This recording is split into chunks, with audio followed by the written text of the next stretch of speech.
नमस्कार दोस्तों, मेरा नाम है सुधीर जोगलेकर और आज जो कहानी मैं आपको सुनाने जा रहा हूँ उसका शीर्षक है स्पेशल गजेंद्रन। स्पेशल गजेंद्रन का किस्सा होने के बाद बहुत दिनों तक हमारे डिपार्टमेंट में उस बात का चर्चा हो रहा था कि वो असल में कौन था। मुझे उस किस्से के बाद याद आया स्पेशल 26, जहाँ पे अजय नाम का एक बुद्धिमान चोर अपने 3-4 साथियों के साथ कभी मिनिस्टर के घर पर, कभी किसी सोने की दुकान पर, कभी किसी ऑफिस में डाका डालता है और पैसा लेके चला जाता है। उसकी शिकायत कहीं भी दर्ज नहीं होती, क्योंकि ये सब लोग जिन पर वो डाके डालता है वो 2 नंबर का धंधा करते हैं। इसके लिए डर के मारे वो कभी कुछ नहीं करते। हमारे ऑफिस में जब ये स्पेशल गजेंद्रन का किस्सा हुआ तब चोरी का मामला तो नहीं था, लेकिन उसमें ज़रूर दाल में कुछ काला था। वो हुआ यूँ कि जब एक दिन मैं डिपार्टमेंट में एंट्री कर रहा था, मुझे दिखा कि हमारा असिस्टेंट ऑफिसर रमन एक चश्मे वाले जेंटलमैन के साथ कॉफ़ी पी रहा था।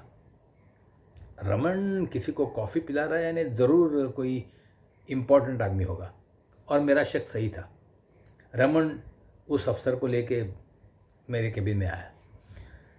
उसने अपना कार्ड दिया, एस गजेंद्रन, ऑफिसर, लेबर मिनिस्ट्री।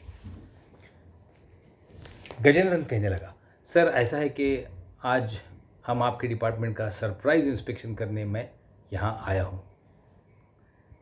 मैं अकेला ही हूँ, मेरा साथ कोई मेरा टीम मेंबर नहीं है।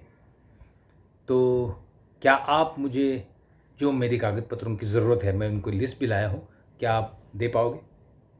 मैंने कहा सर्टनली, लेकिन ये बात मेरे सुपीरियर्स को बताना ज़रूरी है, इसके लिए मैं सुपीरियर्स को बता के आया। सुपीरियर्स ने भी कहा कि ज़रूर उनका सहयोग करो, ऐसा सरप्राइज इंस्पेक्शन होते रहता है।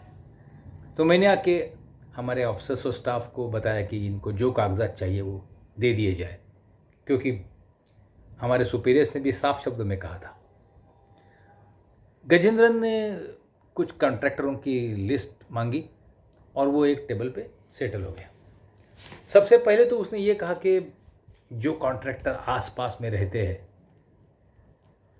उनको पहले बुलाया जाए, और वो हाउसकीपिंग के लोगों की ये बड़ी लंबी कतार लग गई उसके सामने। वो एक एक का वो इंटरव्यू लेने लगा। तनख्वाह कितनी मिलती है, काम के कितने घंटे काम करना पड़ता है, कभी आते हो कभी जाते हो, क्या कुछ पैसा किसी को देना पड़ता है, हर तरह के सवाल। जब मैं दूसरा कुछ मीटिंग पूरा करके वापस डिपार्टमेंट में आया तो यूँ लगा मुझको कि एक रियलिटी शो चल रहा है। गजेंद्रन जैसे कि कोई जज बैठा है उस तरह से बैठा था और वो एक एक का इंटरव्यू ले रहा था। वो 2-3 बार एक ही फाइल खास करके मांग रहा था। चौथी मंजिल का अभी जो रिनोवेशन का काम हुआ था, बहुत बड़ा काम हुआ था, उसकी फाइल वो लगातार मांग रहा था, और मेरे स्टाफ ने मुझको ये बताया हुआ कि ऐसा ऐसा हो रहा है। अब मेरे दिमाग में कुछ चलने लगा कि ये कुछ अलग तरह का इंस्पिरेशन लग रहा है। और फिर मैंने जैसे मेरे कलीग से ये बयान किया कि ये ऐसा ऐसा मुझे लग रहा है, तो उनको भी ऐसा ही लग रहा था कि ये कुछ सीधा मामला नहीं है। मैं तुरंत हमारे साहब के पास फिर से गया और उनको साथ लेके हमारे डायरेक्टर साहब के पास। उन्होंने मेरी सब बातें सुन ली। वो बोले कि ठीक है, आपका शक सही भी हो सकता है, नहीं भी, लेकिन जो भी बात करना है उससे सब अथॉरिटी लेटर मंगवा लो। वो किस लिए ये सब कर रहा है, किसने भेजा है उसको, और उससे बहुत ही सॉफ्टली, नम्रतापूर्वक बात करना, कभी भी एटीट्यूड नहीं दिखाना। मैं बोला ठीक है। जब मैं पहले मंजिल के डायरेक्टर साहब के केबिन से छठी मंजिल पे हमारे डिपार्टमेंट में आ रहा था, मैं अपने आप को वही समझा रहा था, बहुत ही सॉफ्टली और नम्रतापूर्वक बात करनी है। और मैं प्रैक्टिस भी कर रहा था, क्योंकि मेरा आम स्टाइल तो वो नहीं है। लिफ्ट में बाकी के लोग देखने लगे, ये क्या आदमी अपने अकड़ के बैठा है, कुछ बात नहीं कर रहा है, अपने आप से कुछ बड़बड़े जा रहा है क्या, लगता है कुछ दिमाग में गया है, लगता है उसको उसको दिखाना पड़ेगा, या ऐसे कुछ शब्द उनके मन में आते होंगे मुझको देखकर। लेकिन मैं पूरा एक मिशन पर जैसे था, मैं अंदर गया। मैंने हमारे सब कलीग्स को बताया कि देखो अभी इसके बाद ज़्यादा कोऑपरेशन मत करो, मैं उससे उसके अथॉरिटी लेटर मांग लेता हूँ। उसको लंच में लेके जाओ, कॉफ़ी चाय पिलाओ, लेकिन काम के बारे में जितनी हो सके कम बात करो। धीरे धीरे 1:30 बजे तक उसके टेबल पे कोई था ही नहीं। हमारे असिस्टेंट चंद्रा जी उसको लेकर लंच में चले भी गए। यहाँ पे एग्जीक्यूटिव लंच रूम में दूसरा ही माहौल था। हमारे बाकी के कलीग्स को पता चल रहा था कि ये हमारे डिपार्टमेंट में कुछ रेड पड़ी है, तो वो ये जानना चाहते कि मैं कितनी मुसीबत में हूँ, मैं कितना फंस गया हूँ, वो उनको जानना था। तो जब मैंने बताया कि वो लेबर मिनिस्ट्री का आदमी है और कॉन्ट्रैक्टर का minimum salary, minimum wages act है, बाकी उसके स्टाफ के वर्किंग आवर्स है, उसका इंस्पेक्शन चल रहा है, तो उनको थोड़ी सी निराशा हुई। बोले फिर भी आपका कुछ तो भी इन्वॉल्वमेंट होगा ना, डायरेक्ट इनडायरेक्ट। मैं बोला हाँ, इन्वॉल्वमेंट जैसे मेरा है वैसे जीएम साहब का भी है, डायरेक्टर साहब का भी है। और दूसरी बात यह है कि हमारे डिपार्टमेंट का इंस्पेक्शन होने के बाद वो बाकी डिपार्टमेंट में जाने वाला है। अब ये सुन के बाद थोड़ा सा उनका चेहरा उतर गया कि यार ये, वो उन्होंने मुझको कहा कि आपको जो भी कुछ ज़रूरत लगे हमको बताना। वैसे हम आपको ये बताने वाले थे कि किसी सीनियर कॉन्ट्रैक्टर को भेज दो, उसके बाद वो संभाल लेगा, लेकिन आपका तरीका अलग है। तो मैं वापस आया। वापस आने के बाद तब तक 2:30 बज चुके थे और ये बाहर से लंच लेके आ भी गए थे। मैंने उसको जितनी नम्रतापूर्वक कहना था कहा कि सर ऐसा है कि आपके पास कोई अथॉरिटी लेटर है किसी का, आप क्या देख रहे हो, ये आपको किसी ने तो भी ऑथोराइज़ किया होगा ना, वो ज़रा लेटर हमको चाहिए। बोला कि ऐसा कोई लेटर देने की हमारे डिपार्टमेंट की प्रैक्टिस नहीं है।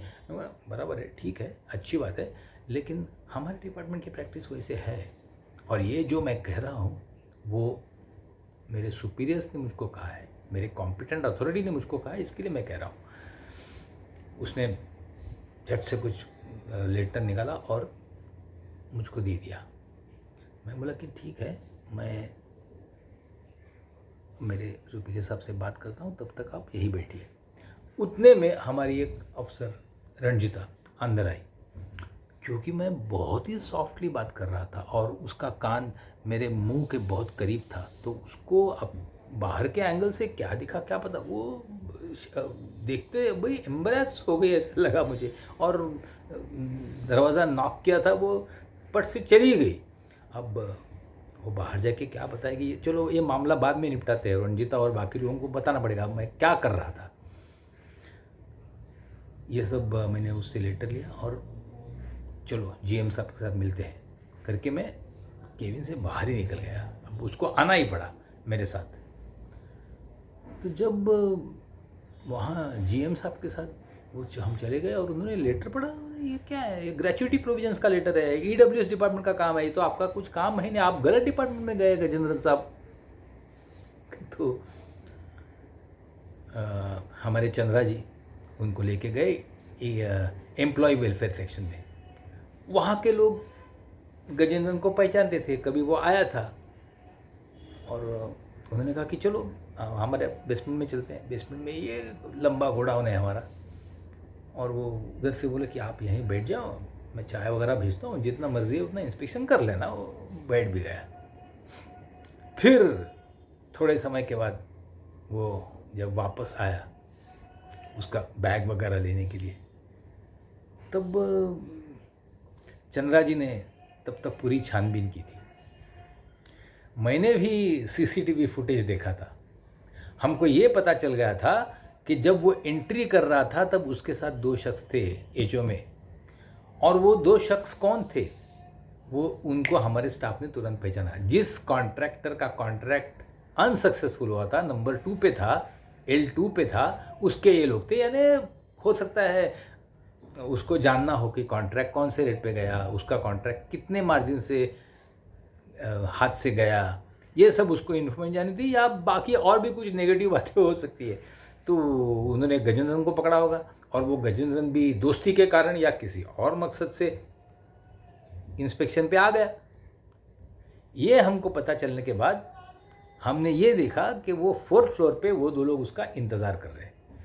तो चंद्रा जी ने, वो तो बड़े सीनियर, और उन्होंने कहा उसको कि गजेंद्र साहब ऐसा है कि आपको वो कॉन्ट्रैक्ट चाहिए था अगर 4th फ्लोर का, तो आप वो मांगते, मैं आपको तुरंत दे देता। कोई बाहर आपका इंतज़ार कर रहा है 4th फ्लोर पे, वो कॉन्ट्रैक्ट की कॉपी आप कब लेके आओगे। गजेंद्र का चेहरा उतर रहा था। मैंने चंद्रा जी को बोला कि सर को विदा कर दीजिए। चंद्रा जी चले गए।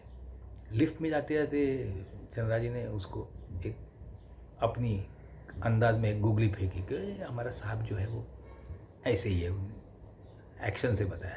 बोले कि शाम को हम लोग आराम से बैठते, आप बताइए मुझको कहाँ बैठना है।